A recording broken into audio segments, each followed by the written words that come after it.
Buenos días.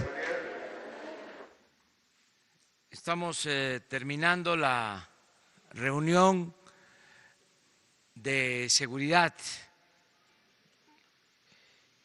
Les informo que se está obteniendo información sobre los delitos cometidos en todo el país con un sistema que se está estableciendo porque no existe un sistema de información que reporte la incidencia delictiva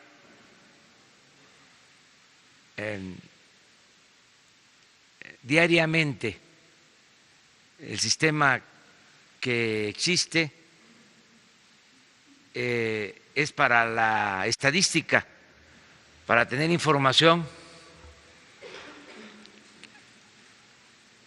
cada 15 días. Y nosotros queremos tener información diaria de todo lo que sucede para tomar decisiones de inmediato. Esto se los explico porque ayer me preguntaron sobre este tema y les dije que para la próxima semana ya vamos a tener información confiable diaria, sobre todo de delitos en donde no hay cifra negra,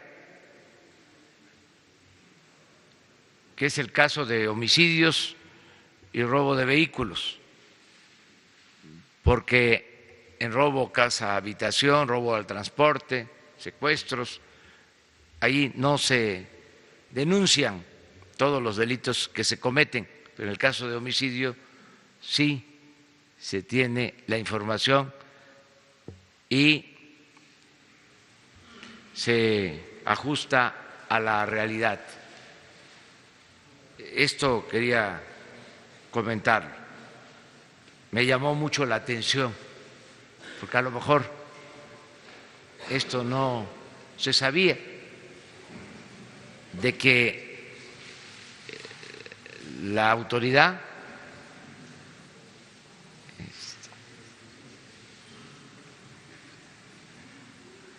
más importante en la jerarquía del Poder Ejecutivo no contara con información diaria sobre los delitos cometidos.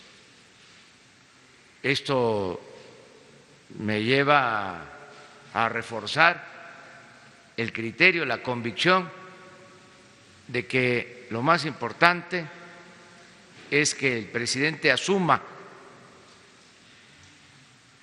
la responsabilidad, que no se delegue este tema que tanto preocupa a la gente en las secretarías o instancias encargadas de la seguridad.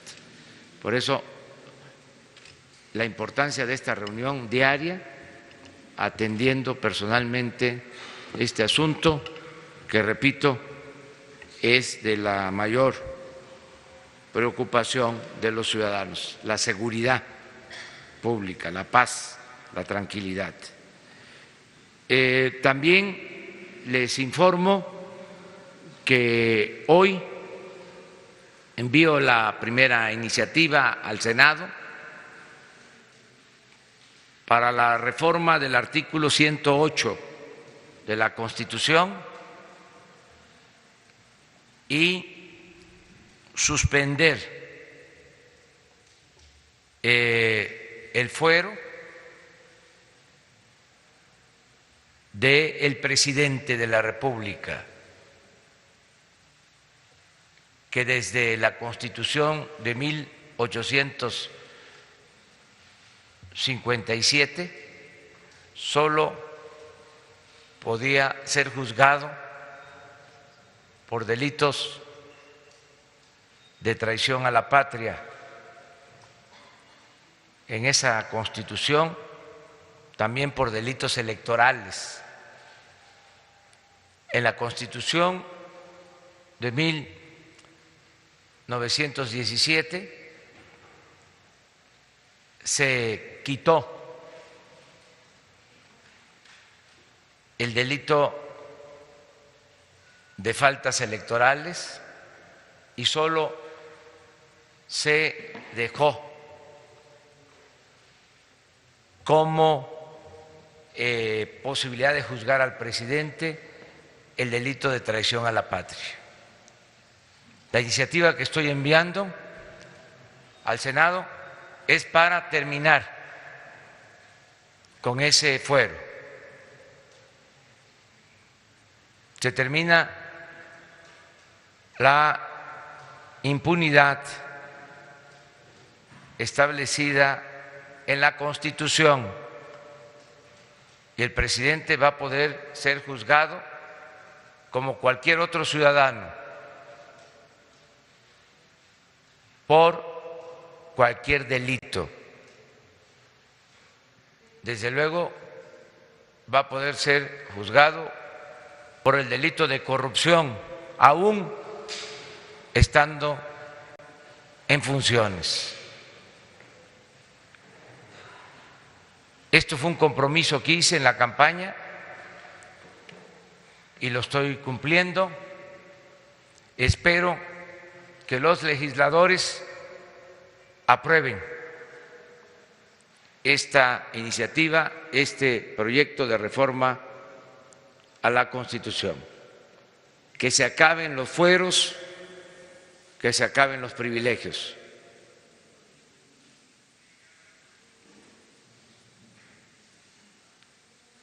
Es lo que quería comentarles. También con esto termino, para que ustedes puedan preguntar lo que consideren. Termino diciéndoles que ayer, primer día de la semana, hubo muy buena respuesta en lo financiero. No hubieron desequilibrios en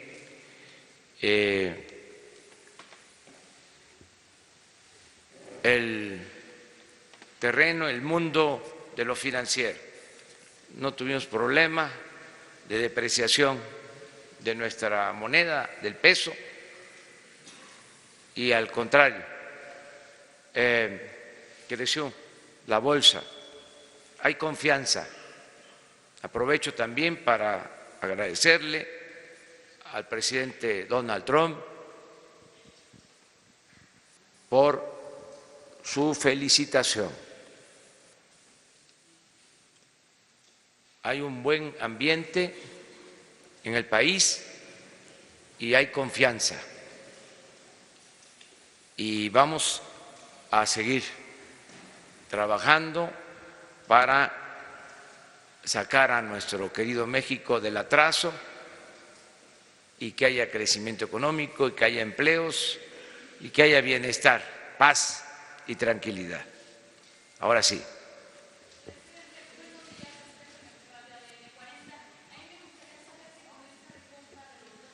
¿Hay confianza para no llegar a tribunales?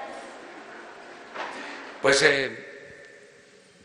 les van a explicar el día de hoy los servidores públicos de Hacienda. Ellos ayer me informaron que se tomó esta decisión para dar cumplimiento al compromiso que hicimos de proteger a inversionistas, y se está cumpliendo con ese compromiso de proteger a los poseedores de bonos, a inversionistas en general. Es nuestra palabra empeñada de que no iban a tener ningún problema en lo económico, en lo financiero, y vamos a cumplir, y por eso se está procediendo de esa manera, pero ellos les van a explicar más sobre el tema. La primera sobre... Buenos días, Cédric Raciel de Reforma. Dos preguntas. La primera sobre los bonos. ¿Qué opina usted del riesgo de que el precio de los bonos se encarezca tanto, ya que ayer cerraron de 77 pesos, me parece, por bono a 80 pesos después del anuncio de que se iba a hacer la recompra? ¿Qué tal si los tenedores de bonos aumentan tanto el precio y comienza una especulación que se vuelve impagable o muy caro ya? Más caro cancelar que continuar la construcción del aeropuerto. Y segunda, hoy usted tiene una reunión con los gobernadores, es la primera que tiene después de un ambiente en medios de que los gobernadores manifestaban su desacuerdo con varias decisiones del Ejecutivo, una de ellas los superdelegados, principalmente esa, ¿no? Ahí parece que encabezados por el gobernador de Jalisco, Alfaro. ¿Cómo llega usted a esta reunión con los gobernadores? ¿Es tersa? ¿Y qué mensaje les puede dar? Bueno, en el primer caso, considero que los servidores públicos de Hacienda, el secretario de Hacienda, puede informarles con amplitud. Yo opino de que aplica el libre mercado en la economía, que no se puede por decreto, por decisión política, regular el mercado, que esto depende de inversionistas, de los que participan en el mundo financiero, y estamos a favor del libre mercado. Eso es lo que puedo yo comentar, y ellos pueden explicarles más sobre esto. Acerca de la reunión con los gobernadores, en efecto, hoy tenemos una reunión con los gobernadores, no hay ningún problema, porque pues somos nosotros respetuosos de la soberanía de los estados, y se van a cumplir con los compromisos que tenemos de conformidad con la ley. Se les tienen que transferir sus recursos, sus participaciones federales. Eso es lo que se va a informar el día de hoy. Acerca de sus posturas, si aceptan o no aceptan lo de la Guardia Nacional, pues están en su derecho de manifestarse. Nosotros somos respetuosos de todos, más cuando se trata de autoridades estatales.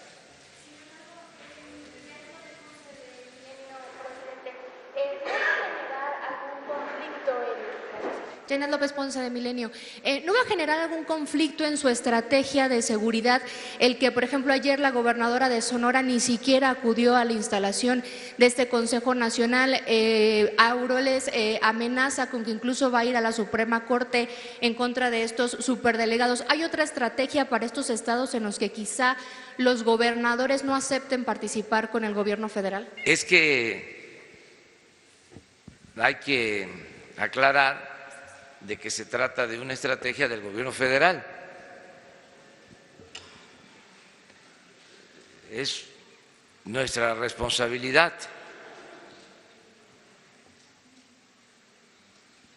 Si hay cooperación de los gobiernos estatales, bienvenida y qué bueno que así sea.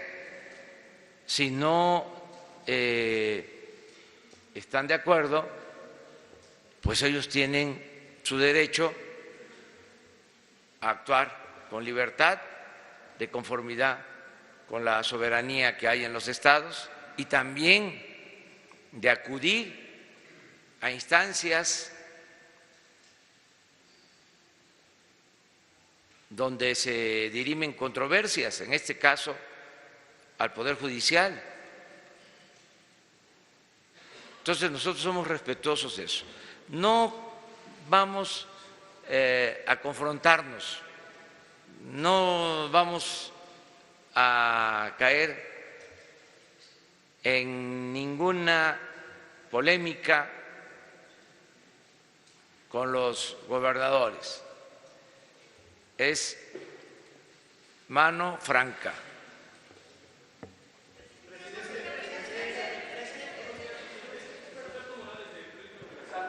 Hoy se da a conocer que que servidores públicos del Poder Judicial han presentado casi 3,000 amparos en contra de la ley de remuneraciones. Tienen miedo de ser detenidos. Preguntarles su opinión, y ellos también consideran que el bajar los salarios puede abrir espacios a la corrupción. Conocer su opinión, presidente. Pues ya también sobre eso hemos hablado. Hicimos nosotros el compromiso de bajar los sueldos de los altos funcionarios públicos para aumentar los sueldos de los servidores públicos de abajo, que ganan muy poco. Entonces, se bajan los sueldos de los de arriba para aumentar los sueldos de los de abajo. Es justicia laboral. Si esto no les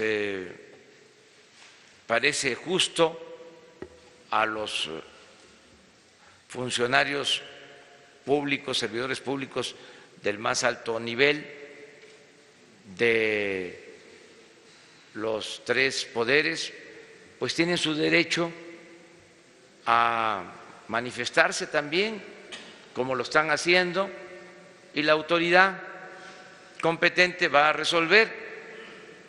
Lo que yo sí creo es que hubo un cambio y se va a aplicar una política de austeridad. Y aquí recuerdo lo que decía el presidente Juárez. El presidente Juárez decía que el servidor público tenía que aprender a vivir en la justa medianía. Por eso la diferencia entre funcionario y servidor, Morelos decía, siervo de la nación. El servicio público no es para hacer dinero, es para servir a los ciudadanos. De todas maneras, de todas formas, tienen libertad para inconformarse acerca de que si ganan menos se va a fomentar la corrupción. Eso es poco serio, muy poco serio. Yo creo que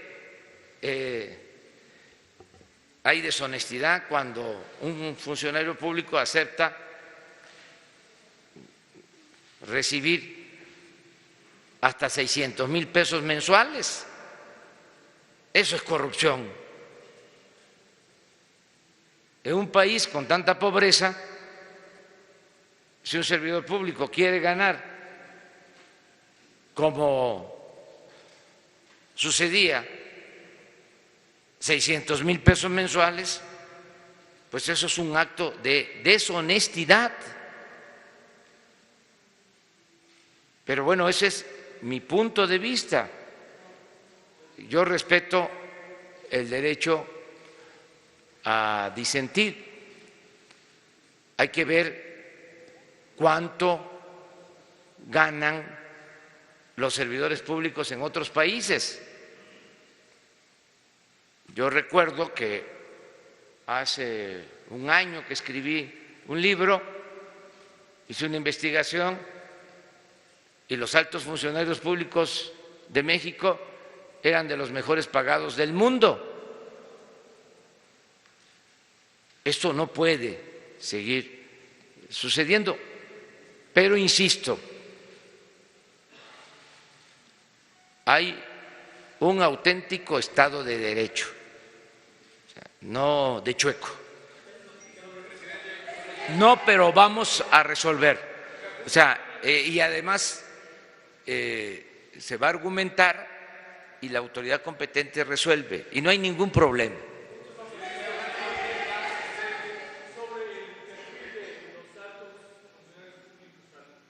Han opinado que con la disminución salarial podría bajar el nivel de preparación. Preguntarle si el perfil de los altos funcionarios, secretarios de Estado, subsecretarios, directores generales, coordinadores, en cuanto a su preparación, ¿es mínimo de licenciatura acreditada incluso con cédula profesional? Sí, en el área de Hacienda,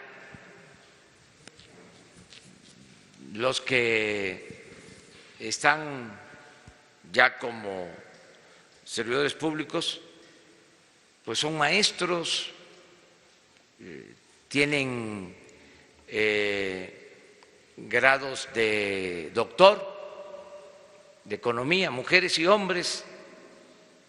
Los funcionarios, servidores públicos del actual gobierno, tienen muy buen nivel académico. Además, les pongo otro ejemplo. ¿Cuánto gana un maestro de tiempo completo en la UNAM, en el Poli, en la Metropolitana, en el ITAM, en el Tecnológico? Cuando mucho, 120,000 pesos. Y no es lo mismo un secretario, no solo va a ganar 105,000 pesos mensuales, sino va a tener la gran satisfacción de estar sirviendo al pueblo. No solo de pan vive el hombre, lo material no es la felicidad, no es el dinero la felicidad. La felicidad es estar bien con uno mismo, estar bien con nuestra conciencia, estar bien con el prójimo. No es el dinero, no son los títulos, es el estar sirviendo a los demás. Eso es lo que nos hace felices.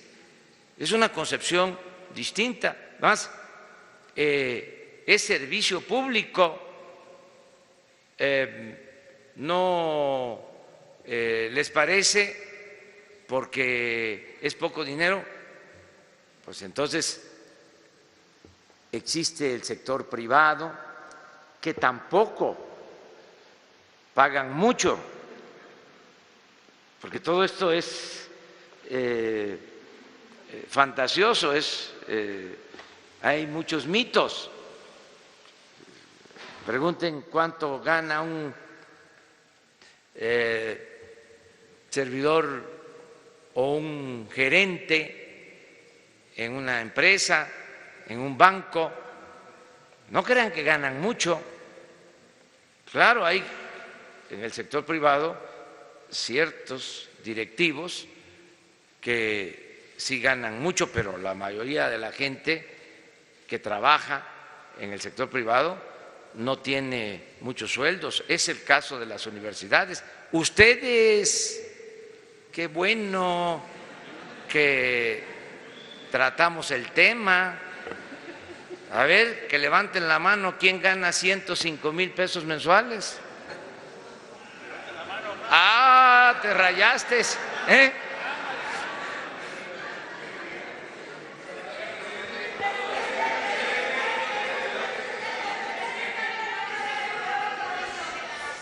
Sara, y luego tú. Gracias, buenos días, presidente. Preguntarle, en el tema de los gobernadores, por ejemplo, ahora en Jalisco hay una situación difícil en materia de seguridad, no sé qué reporte le dieron en la mañana, porque fueron emboscados unos policías, está el asunto de las granadas. Y, por ejemplo, el gobernador Alfaro, el próximo gobernador, pues no hay buena relación en el tema de los superdelegados, considera que hay una invasión. Usted decía, si no quieren colaborar, bueno, pues ellos saben, pero si no hay esa colaboración, ¿cómo se va a resolver este tema? ¿Qué mensaje les va a dar hoy a los gobernadores para que puedan avanzar en materia de seguridad ante estas situaciones difíciles? Y, por otro lado, preguntarle, ¿cuándo se va a enviar la iniciativa para la derogación de la reforma educativa, para el cambio de la reforma? Gracias. Sí, miren, en efecto en Jalisco el sábado se presentaron estos incidentes, lo de la embajada, y se está atendiendo por la Fiscalía General. El asunto no pasó a mayores, tenemos esa información, y también tenemos el informe de policías asesinados en Jalisco. Les puedo decir que del informe de la mañana son los 2 estados donde se registraron más hechos violentos, Jalisco y Michoacán. Nosotros tenemos que cumplir con nuestra responsabilidad y atender estos casos. Lo otro es una polémica que todavía no tiene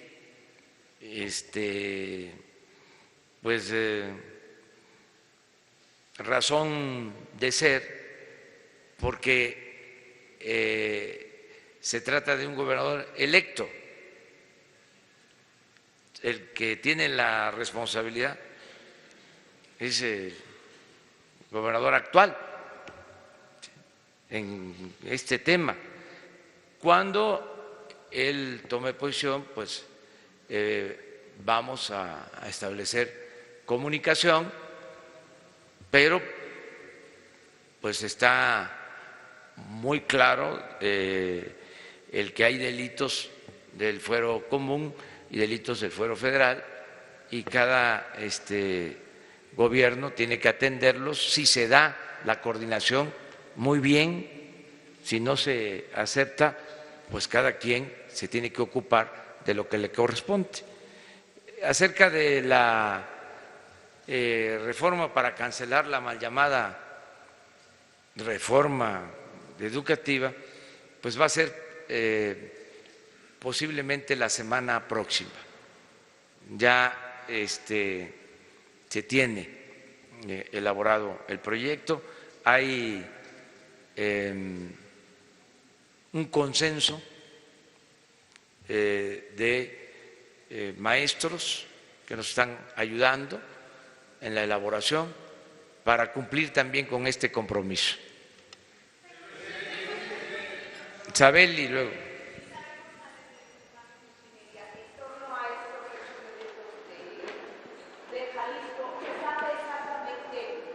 Gracias. ¿Se sabe exactamente qué organización criminal emboscó a los policías? Si este tipo de circunstancias ameritarán el despliegue de mayores efectivos federales, militares y de Policía Federal. Esto por otro lado. Ha tenido ya, presidente, 2 reuniones con su gabinete de seguridad. ¿Qué le han dicho los funcionarios más informados de este país, además del presidente, sobre el mapa del narcotráfico. ¿Qué papel ocupa el cártel de Jalisco Nueva Generación en ese mapa y cómo se está moviendo el cártel de Joaquín Guzmán Loera en nuestro país, aún con su juicio vigente? Y finalmente, ¿cuál es el perfil del ministro o ministra que va a ocupar la vacante que dejó el ministro José Ramón Cosío? Gracias. ¿Y cuándo enviaría esto al Senado? Sí, bueno, yo estoy muy satisfecho y seguro de contar con un gabinete de seguridad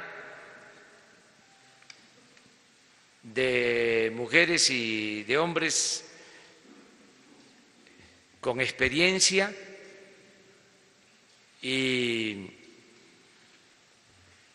con deseos de ayudar para garantizar la paz y la tranquilidad en el país. Me siento muy respaldado por el Gabinete de Seguridad. Son de primer orden los integrantes del Gabinete de Seguridad. Y sí quiero hacer una precisión. Vamos a atender, desde luego, todas las demandas de que haya paz, de que haya tranquilidad. Se va a combatir la inseguridad, la violencia, pero vamos a poner en el centro la seguridad de los ciudadanos, la seguridad pública. Eso es lo que más nos importa.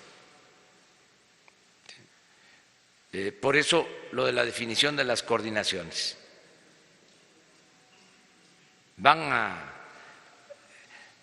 existir operativos especiales, pero lo fundamental es que en el territorio donde vive la gente haya vigilancia, haya seguridad. Por eso nos importa mucho todo lo que tiene que ver con delitos que afectan a la población, homicidios, robos, secuestros. Esto es lo principal. No quiere decir que no se vaya a atender lo otro, pero lo más importante es la seguridad para los ciudadanos. Acerca de la propuesta para la sustitución de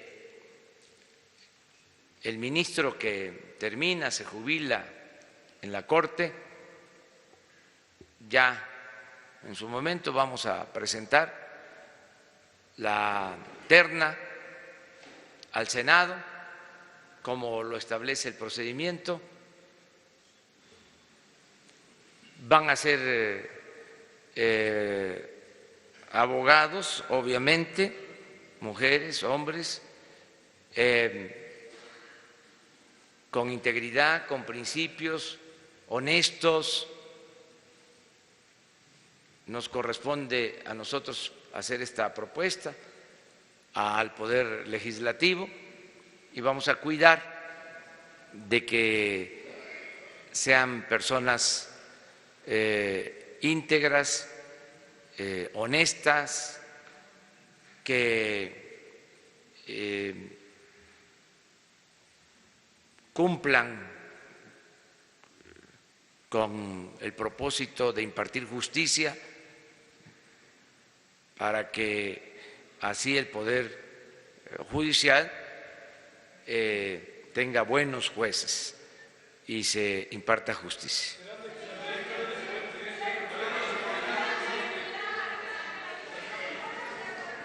Y terminamos con dos más. Buenos días, Gabriela Jiménez del Sol de México. En la reforma, en esta iniciativa para la reforma educativa, incluirá un apartado en donde se les pida a los sindicatos de maestros que no creen nuevos partidos políticos, esto para no intervenir con la democracia sindical. Y bueno, esta pregunta va después de que el Bester Gordillo está gestando un nuevo partido y preguntarle si esto no va a intervenir precisamente con la democracia sindical. Y en las reuniones que había tenido usted con el CENTE, les había propuesto que el gobierno federal mediara entre las diferentes corrientes sindicales para que se pudieran llevar unas elecciones libres. Esta intervención, esta mediación, ¿cómo sería? Y por último preguntarle, ¿de dónde o con qué dinero se pagarían los bonos del nuevo aeropuerto? ¿Se utilizaría dinero de los impuestos de los ciudadanos o de dónde saldría este dinero para comprarlos? Gracias. Muy bien, pues son varias, pero la reforma que se va a proponer en materia de educación pues tiene que ver con lo que ya expresamos, el garantizar el derecho a la educación gratuita, de calidad, en todos los niveles escolares.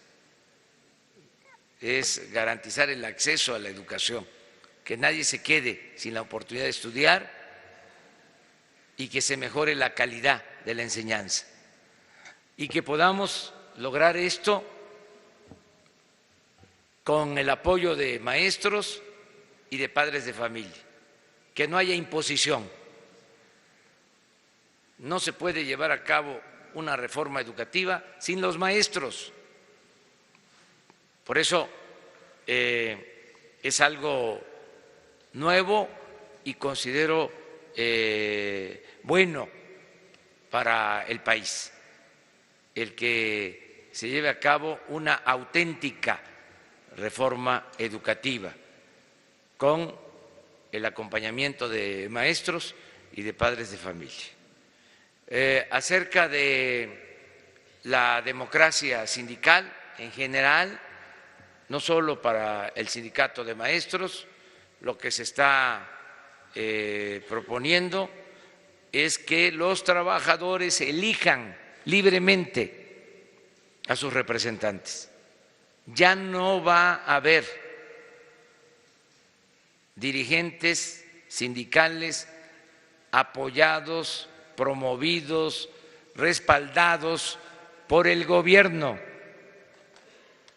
No van a haber sindicatos del gobierno, sindicatos apoyados por las autoridades. Se terminan los sindicatos de Estado.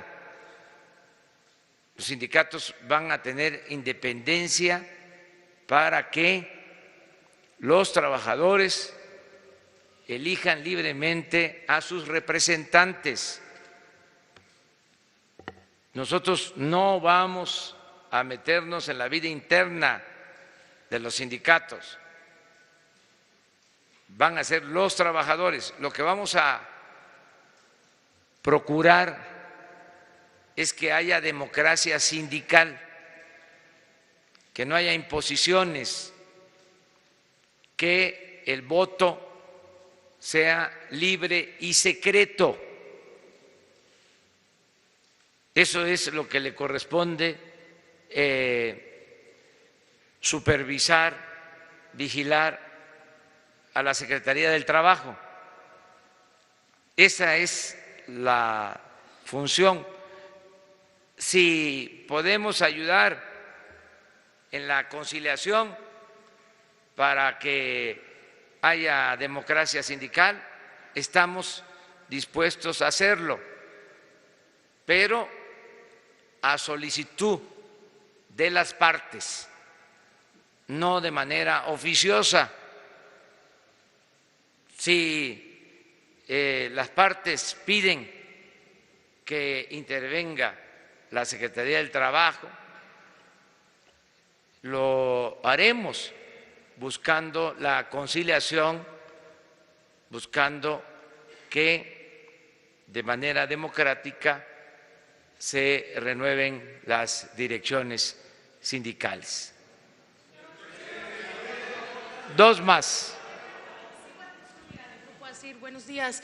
Ayer nos comentaba que no se va a hacer ningún acuerdo ilegal en este planteamiento del desarme del crimen organizado, pero a mí me gustaría si nos pudiera explicar entonces cuál va a ser la estrategia de acercamiento, es decir, ¿van a esperar que sean ellos quienes busquen este posible perdón, indulto o amnistía, o cómo van a llegar a ellos? ¿Será atacando las finanzas? ¿Cómo está planteada esta estrategia del desarme, señor? Ya se dio a conocer un plan hace algunos días, el plan para la paz y la seguridad. Ahí viene expuesto lo que nos estás preguntando. Desde luego es un proceso. Nosotros vamos a estarles informando aquí poco a poco. A ver, él.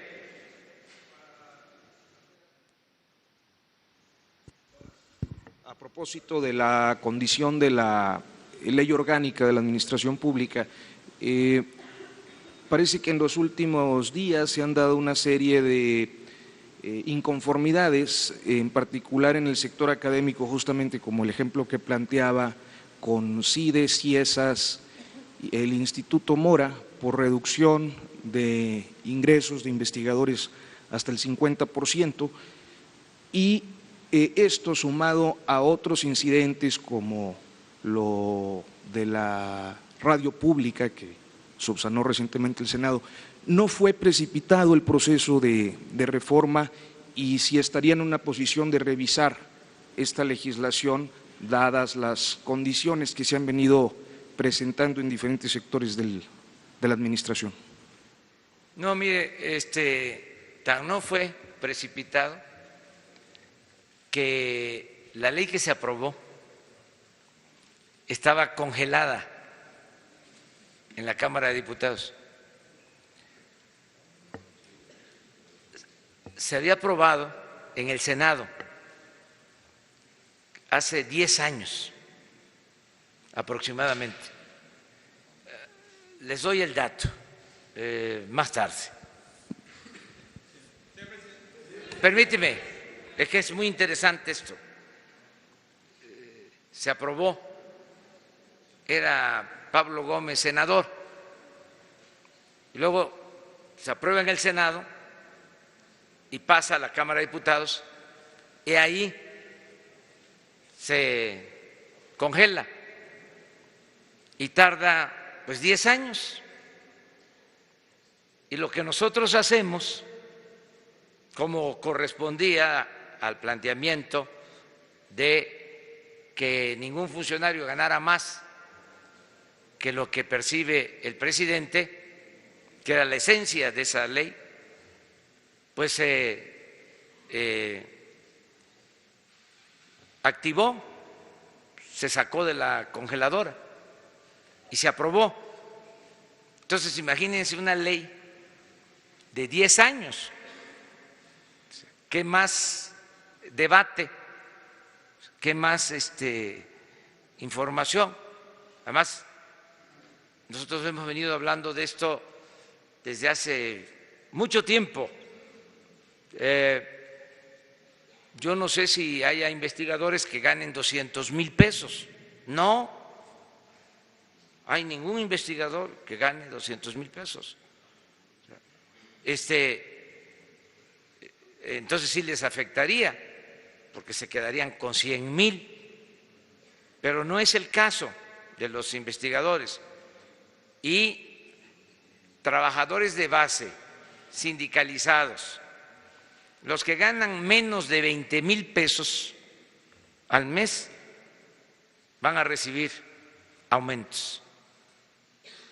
Los de abajo, que es la mayoría de los servidores públicos.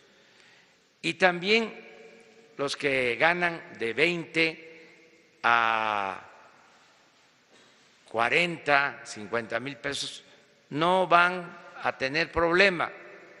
Es decir, van a seguir recibiendo sus sueldos con el componente de inflación. Donde hay la disminución es arriba. Por ejemplo, yo voy a ganar el 40% de lo que ganaba el presidente Peña. En otros casos, la reducción es mayor porque ganaban mucho más formalmente. Entonces, este es el plan que se está llevando a cabo. Acerca de lo de la radio, lo que se busca, también lo explico para que se entienda, el Estado tiene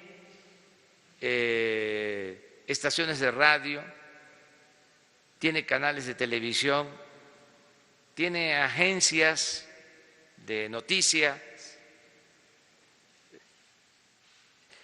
y cada dependencia, ya sea de la radio, de la televisión, Notimex, tienen su propia política. Al mismo tiempo se creó desde hace unos años un organismo para articular, para unir toda la política de comunicación del Estado, que esto lo hacen en España, que tiene su televisión española, lo hacen en el Reino Unido. Entonces, lo que se va a buscar es integrar, articular toda la política de información del Estado. Ese es el propósito y va a haber coordinación respetando la autonomía, la libertad, no convirtiendo estos medios en oficiosos o en lectores de boletines del gobierno, nada de eso. Es para garantizar a los mexicanos el derecho a la información. Ese es el propósito. Entonces, todavía no se articula el sistema, pero ese es el objetivo, porque está por nombrarse a la persona que se hará cargo de esta coordinación.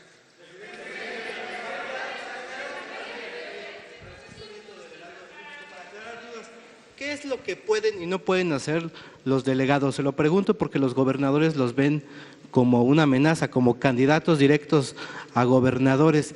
¿Qué es lo que sí pueden y no pueden hacer estos delegados? Que yo hablé en mi recorrido que hice por el país con todos los gobernadores.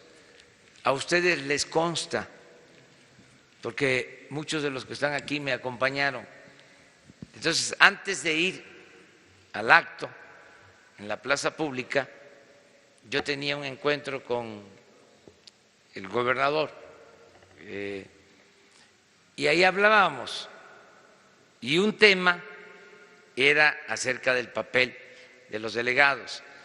Nadie puede decir que no les expliqué de qué se trataba, incluso en algunos casos hasta públicamente se menciona de que el delegado nunca le iba a faltar el respeto a la autoridad local, al gobernador, al presidente municipal. Es que hay otras cosas que yo entiendo también, pero yo eso se los dejo de tarea a ustedes, para que ustedes pues indaguen, investiguen, con todo respeto. Ustedes son mirones profesionales, son periodistas, pero muy buenos periodistas. Ahí termino con una. A ver. Señor presidente, Mark Stevenson, de la agencia de noticias AP. Los médicos cubanos que estaban en Brasil trabajando hasta Jair Bolsonaro, ¿ellos podrían venir a México? ¿Hay una negociación en ese sentido para traer los médicos cubanos a México?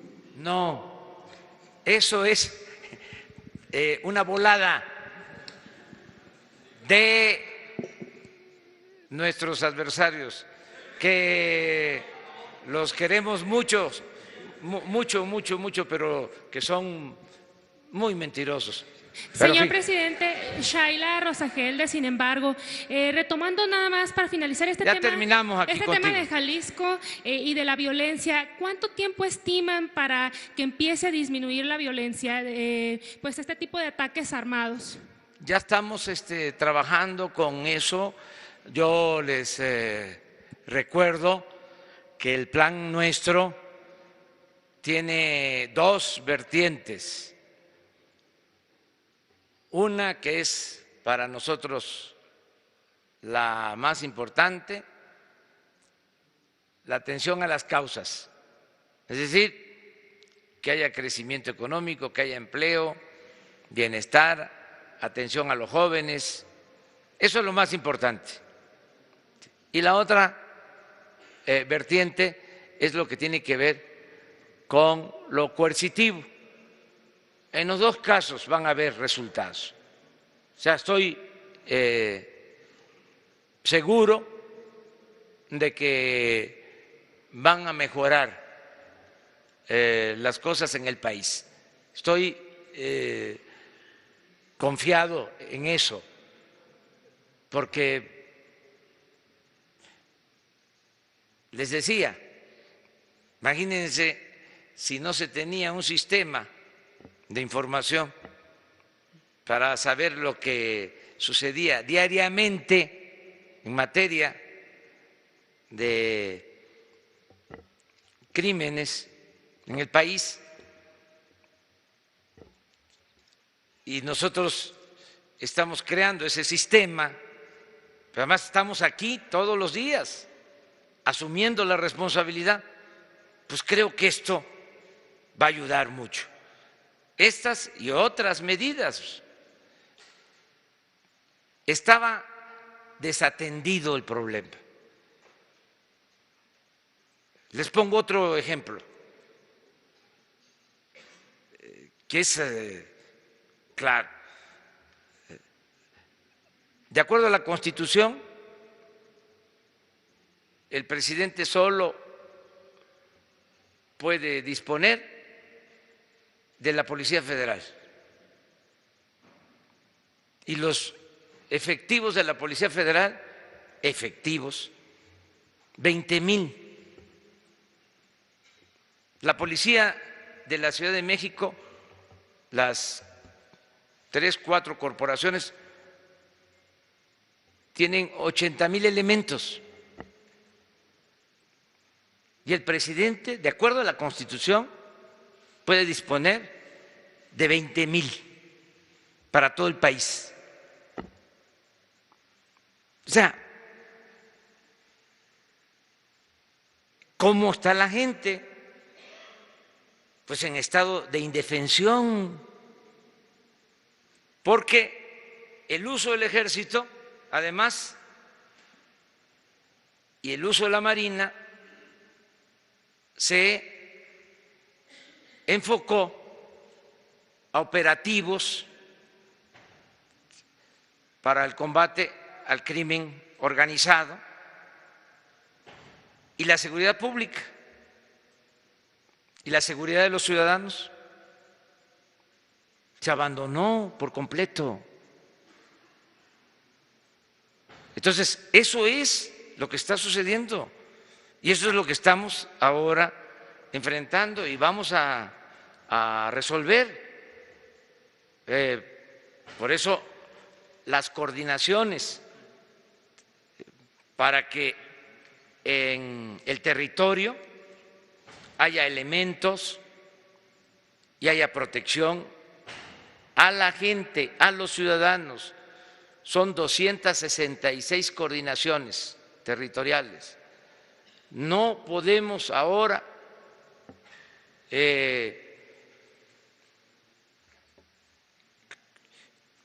operar todas, porque no tenemos los elementos. Va a ser un proceso. Ya empezamos con 150 coordinaciones en el territorio y vamos a irnos ampliando.